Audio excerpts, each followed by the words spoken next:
Bendiciones, mis amados. Qué bueno poder estar una vez más con cada uno de ustedes, dándole gracias a Dios por la oportunidad. En estos días hemos venido hablando bajo el tema Cainita o Abelita, ¿quién eres tú? En nuestra primera enseñanza estuvimos viendo tres características de lo que es un Cainita y a través de esta segunda vamos a mirar las dos características finales. Quiero aprovechar este tiempo para hacer una pequeña corrección con referente a una cita bíblica que yo di y que realmente no está bien o que no es o está mal. Dije que la cita bíblica donde dice que hay de los que han seguido el camino de Caín, dije que estaba en Hebreos capítulo 1, versículo 11, y realmente esta cita bíblica corresponde al penúltimo libro del Nuevo Testamento, que es Judas. Así que la cita se encuentra ahí en Judas capítulo 1, versículo 11. Hago la aclaración, mis hermanos, porque la idea es que tengamos las citas bíblicas correctas. Y eso, pues hermanos, hace de que la enseñanza sea fructífera. Es de pronto a veces como maluco, utilizo ese término, que digamos algo y al ir a la cita bíblica, esa cita bíblica no corresponda con lo que se ha dicho. Así que mis hermanos, está la aclaración para que podamos tenerlo en cuenta. El texto que hemos tomado para nuestra enseñanza se encuentra en Hebreos capítulo 11, versículo 4. Este versículo nos dice de la siguiente manera. Por la fe, Abel ofreció a Dios más excelente sacrificio que Caín, por lo cual alcanzó testimonio de que era justo, dando Dios testimonio de sus ofrendas, y muerto aún habla por ella. Hoy vamos a mirar entonces nuestra cuarta característica, y esta característica es que el cainita ignora que Dios sabe todo con relación a nosotros. Mis hermanos, muchas veces nosotros como creyentes, como hermanos en Cristo, como conocedores de la palabra, vivimos y actuamos como si Dios no conociera nuestro corazón, como si Dios no conociera nuestros pensamientos. Aún si lo sabemos, actuamos y vivimos como si realmente Dios no conociera al 100% de nuestra vida. Dios conoce, mis hermanos, la fibra más íntima de nuestro ser. Lo digo, mis hermanos, porque muchas veces cuando hacemos cosas que a Dios le desagradan, miramos hacia todos los lados, miramos hacia el frente, miramos hacia atrás, miramos hacia la derecha, a la izquierda, pero no miramos hacia arriba. Y sabemos, hermanos, que también la palabra del Señor nos enseña que los ojos de Jehová están sobre todas las personas. Dice la porción de la palabra, dice la cita bíblica, que los ojos de Jehová recorren toda la tierra. Y algo interesante, mis hermanos, ahí en Génesis capítulo 4, donde Abel y Caín presentan la ofrenda a Dios, Dios una vez de encarar a Caín por su actitud, Dios también le advierte qué es lo que hay en su corazón. En otras palabras, Dios le deja saber que hay una mala intención que él quiere llevar a cabo. Tanto así que Dios ahí en Génesis capítulo 4, versículo 7, le dice a Caín, después de amonestarle con referente a su actitud. En el versículo 7, Dios le dice a Caín, le dice de la siguiente manera: el pecado está a la puerta. Note usted cómo Dios le está advirtiendo ya a Caín las intenciones que él tiene, el deseo que hay en su corazón con relación a ese acto pecaminoso que va a cometer. Le dice: Caín, el pecado está a la puerta. Con todo esto, a ti será su deseo y tú te enseñorearás de él. Dios le dice claramente a Caín cuáles son las intenciones que él tiene y le advierte que esa intención va a tomar control de su vida. Esa intención se va a enseñorear de su vida. Ahora, una pregunta, hermanos, que surge aquí. Si Dios conoce todas las cosas, si Dios sabe todo lo de los seres humanos, todo lo que va a suceder, ¿por qué Dios no tomó el correctivo? ¿Por qué Dios no hizo algo a favor de Abel? Quiero decirle, mis hermanos, de que Dios a nosotros nos dotó, hermanos, de algo que se llama el libre albedrío. Así que, mis hermanos, Dios nos deja a nosotros, nos advierte, pero nos deja a nosotros, hermanos, que nosotros tengamos la libertad de escoger y de hacer las cosas. La Biblia nos enseña, hermanos, a través del apóstol Pablo en Romanos capítulo 14, versículo 12, que cada uno dará cuenta a Dios de sí mismo. Cada uno responderá por sus propios actos. No somos robots, no somos, digamos, objetos mecánicos como que se nos pone un control y entonces somos dirigidos y hacemos realmente todo lo que Dios quiere que nosotros hagamos, pero que lo hagamos a la fuerza. Y no es así, no somos robots, somos hombres y mujeres que podemos tomar nuestras propias decisiones, pero sí con la connotación de que esas decisiones que tomamos, si son para bien, obtendremos buenos resultados. Si son decisiones que tomamos y son malas decisiones, pues lo que vamos a asumir serán nuestras propias consecuencias. A través del profeta Jeremías, ahí en Jeremías 31:30, Jeremías dice algo muy parecido a lo que dice el apóstol Pablo en Romanos capítulo 14. Jeremías 31:30 dice que cada uno morirá por su propia maldad o por su propio pecado. Así que, mis hermanos, nosotros no podemos tener la actitud cainita de ignorar que Dios no conoce y sabe las intenciones de nuestro corazón. Dios sabe en detalle cada una de las cosas. La palabra del Señor nos deja también claro este principio de que Dios sabe y conoce todo. En Jeremías capítulo 17, versículo 10, dice la palabra: yo Jehová que escudriño la mente, que pruebo el corazón, para dar a cada uno según su camino. Note lo que dice la palabra a través del profeta Jeremías. Yo Jehová escudriño la mente y prueba el corazón, para dar a cada uno la retribución o la intención de su camino. También en Romanos capítulo 8, versículo 27, el apóstol Pablo nos dice: mas el que escudriña los corazones sabe cuál es la intención del Espíritu. Otro texto bíblico que está en Proverbios capítulo 21, versículo 2 dice: todo camino del hombre es recto en su propia opinión, pero Jehová pesa los corazones.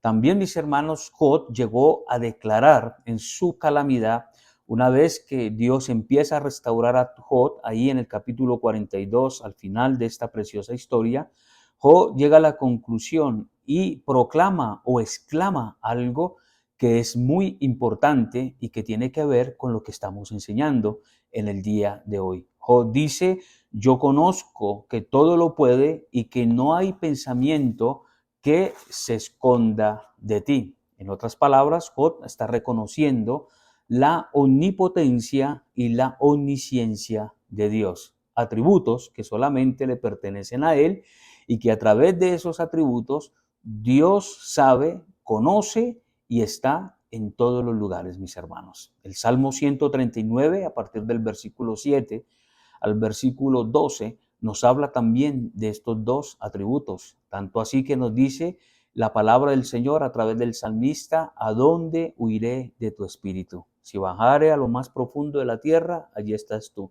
Si subiera a lo más alto de los cielos, allí estás tú. Así que, mis hermanos, no actuemos como si Dios no supiera lo que nosotros vamos a hacer. Dios sabe y conoce todo. Dios conoce todas las cosas, Dios conoce lo que ya ha sucedido y, en tercer lugar, Dios conoce aún lo que va a suceder. Así que, mis hermanos, entonces tenemos que ser conscientes de que Dios sabe y conoce cada detalle de nuestra vida. También la palabra del Señor nos dice que lo oculto va a salir a la luz. Eso está en Lucas capítulo 8, versículo 17. Un día ante el trono, un día ante Dios, todas las cosas que nosotros ocultamos de los seres humanos, que ocultamos de nuestra familia, de nuestros seres queridos, de nuestra compañera, todas aquellas cosas que ocultamos en el trabajo, en la escuela, y si no nos hemos arrepentido y no hemos confesado nuestro pecado,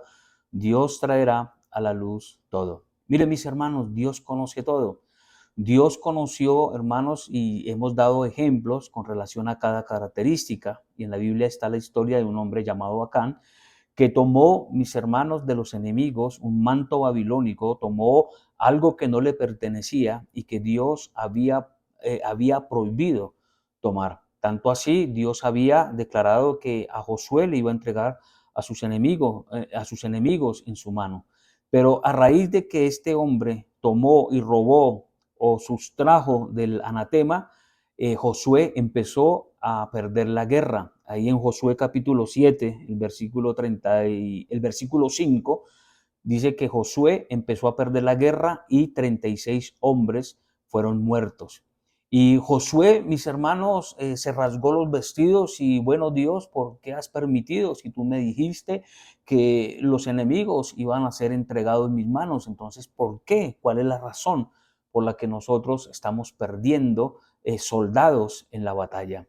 Dios, hermanos, tiene que traer a Josué y decirle que ha pasado algo que un hombre ha tomado o ha sustraído de lo que él ha prohibido, y esa es la causa por la cual se está perdiendo la batalla. Y saben, mis hermanos, que si usted lee Josué capítulo 7, va a encontrar, hermanos, de que este hombre, Acán, tuvo consecuencias tremendas. No solamente fue muerto él, sino que también su familia y todo lo que él tenía alrededor. ¿Por qué, mis hermanos? El ejército no sabía, Josué no sabía, pero Dios sí sabía y conocía todas las cosas. Dios sabía dónde había escondido aún todo lo que él había sustraído y lo había tomado sin la autorización y lo peor, con la prohibición de Dios. Así que, mis hermanos, Dios conoce cada uno de los detalles. Dios conoce nuestro caminar, Dios conoce nuestros pensamientos, Dios conoce, mis hermanos, como les dije anteriormente, cada detalle de nuestra vida. Delante de Dios no vamos a tener excusa, porque Dios traerá la foto, Dios traerá, mis hermanos, las evidencias, y delante de Dios nosotros no podemos excusarnos, porque las evidencias en contra de nosotros van a ser tan claras que solamente si no nos arrepentimos, lo que nos espera es el castigo y la reprensión de Dios. Así que, mis hermanos, la actitud de Caín fue ignorar que Dios conocía y sabía todo con relación a él. Y no cometamos nosotros ese mismo error, no actuemos como Caín, no ignoremos, hermanos, que Dios conoce todo. Dios le dijo a Caín, el pecado está a la puerta. Así que esa es la cuarta característica de lo que es un cainita. Que esto nos sirva, mis hermanos, para poder examinar y conocer bien, hermanos, que Dios todo lo conoce.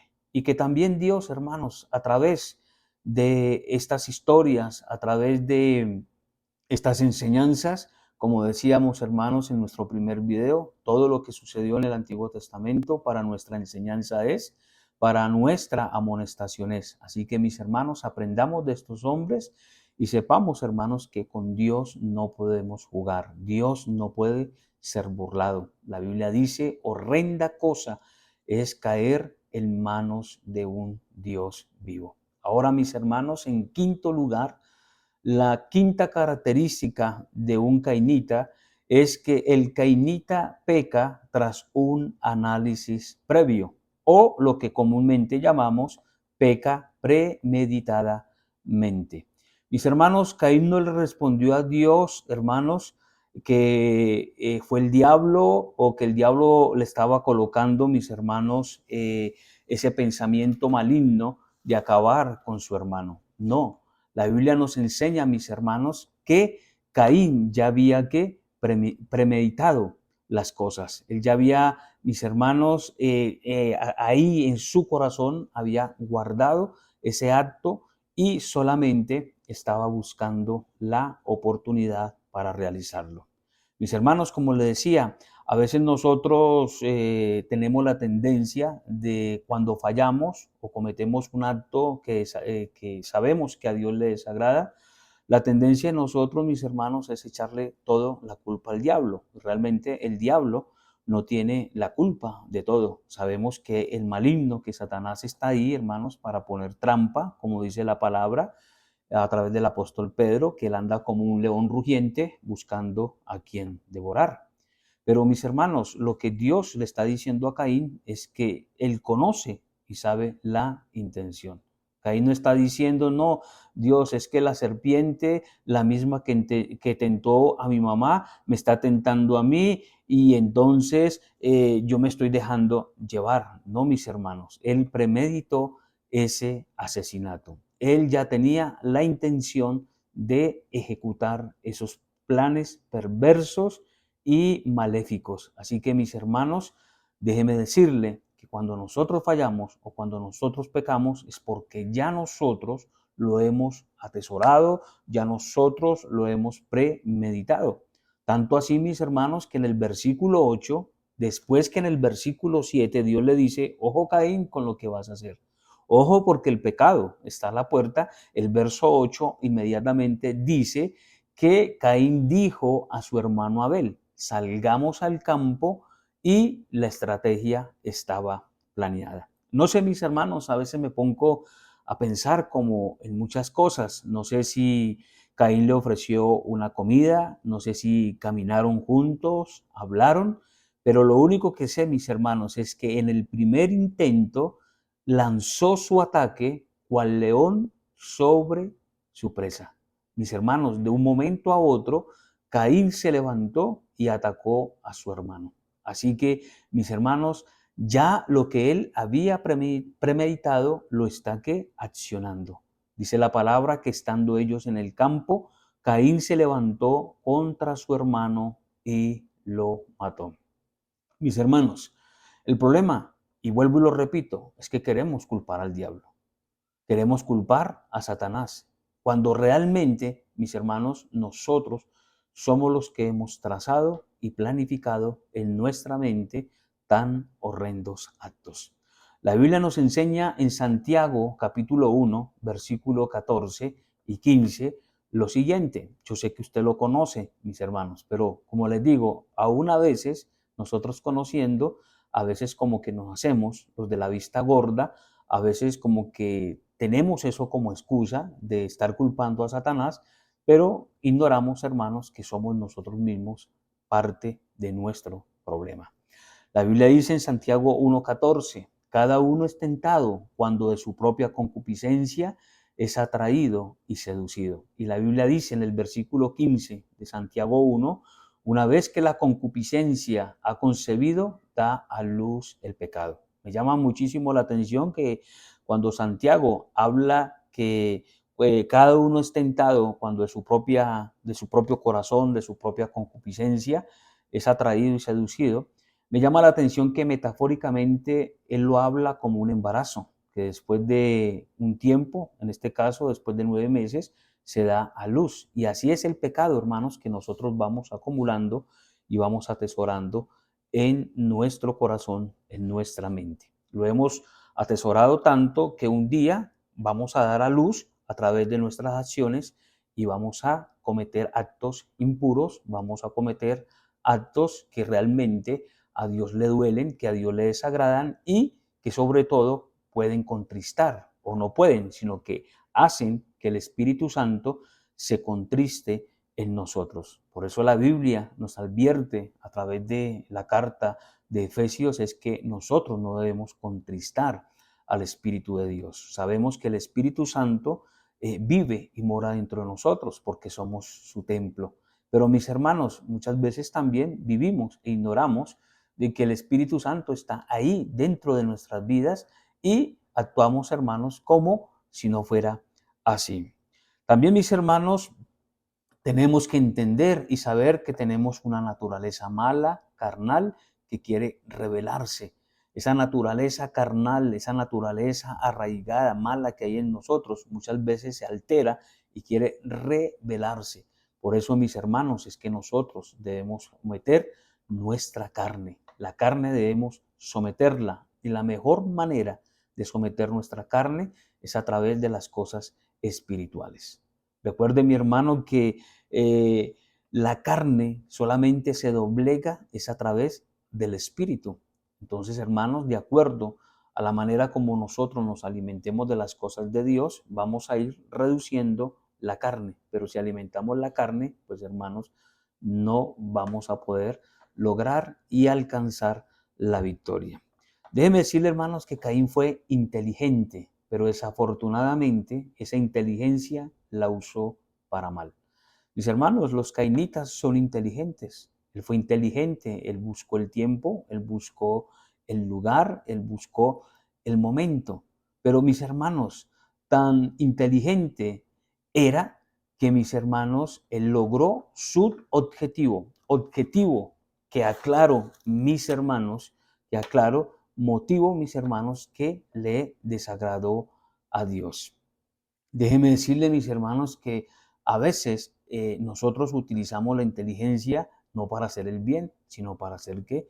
El mal. Así que, mis hermanos, nosotros no podemos permitir que nuestra mente, como les decía en el primer video, nuestro corazón, aún el consejo de las personas que no son idóneas para nosotros, tomen el control sobre nuestras vidas, porque vamos a terminar cometiendo cosas, como ya lo hemos dicho, cosas que nos van a incitar a pecar. Bien, mis hermanos, también hay un ejemplo en la Biblia de alguien que fue astuto, que también premeditó algo, que fue muy inteligente, y es el caso de Jacob. No sé si ustedes se acuerdan, mis hermanos, que Jacob le quitó, bueno, es un decir, no le quitó, sino que, pues, hermanos, hizo o trazó una estrategia para poder quitarle la primogenitura a Esaú. Recuerden, mis hermanos, que Jacob fue inteligente, él preparó un potaje, lentejas, hermanos, con un guisado exquisito, y se aprovechó del cansancio de Esaú. Esaú venía, hermanos, él era cazador, venía del campo, venía con hambre, y él fue tan astuto y premeditó bien inteligentemente cómo quitarle la bendición que le correspondía a Esaú. Por eso es que, mis hermanos, como les decía, en la segunda característica del cainita, y es que en la segunda característica veíamos que el cainita cambia lo espiritual por lo externo, y eso fue lo que le pasó a Esaú.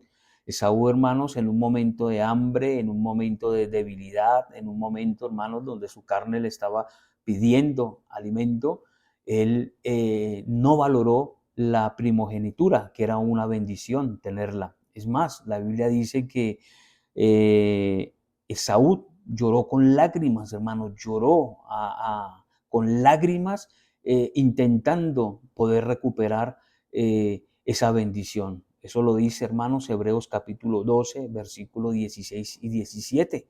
Dice que Esaú, hermanos, lloró, deseó nuevamente, pero pues, hermanos, las cosas ya estaban hechas y no había remedio. Y eso pasa, hermanos, como una gran lección espiritual en nuestras vidas. Hay cosas que nosotros hacemos y por más que nosotros queramos, hermanos, remendarlas, por más que nosotros querramos volverlas a tener, no va a suceder. ¿Por qué? Porque ya las consecuencias están sobre esos actos.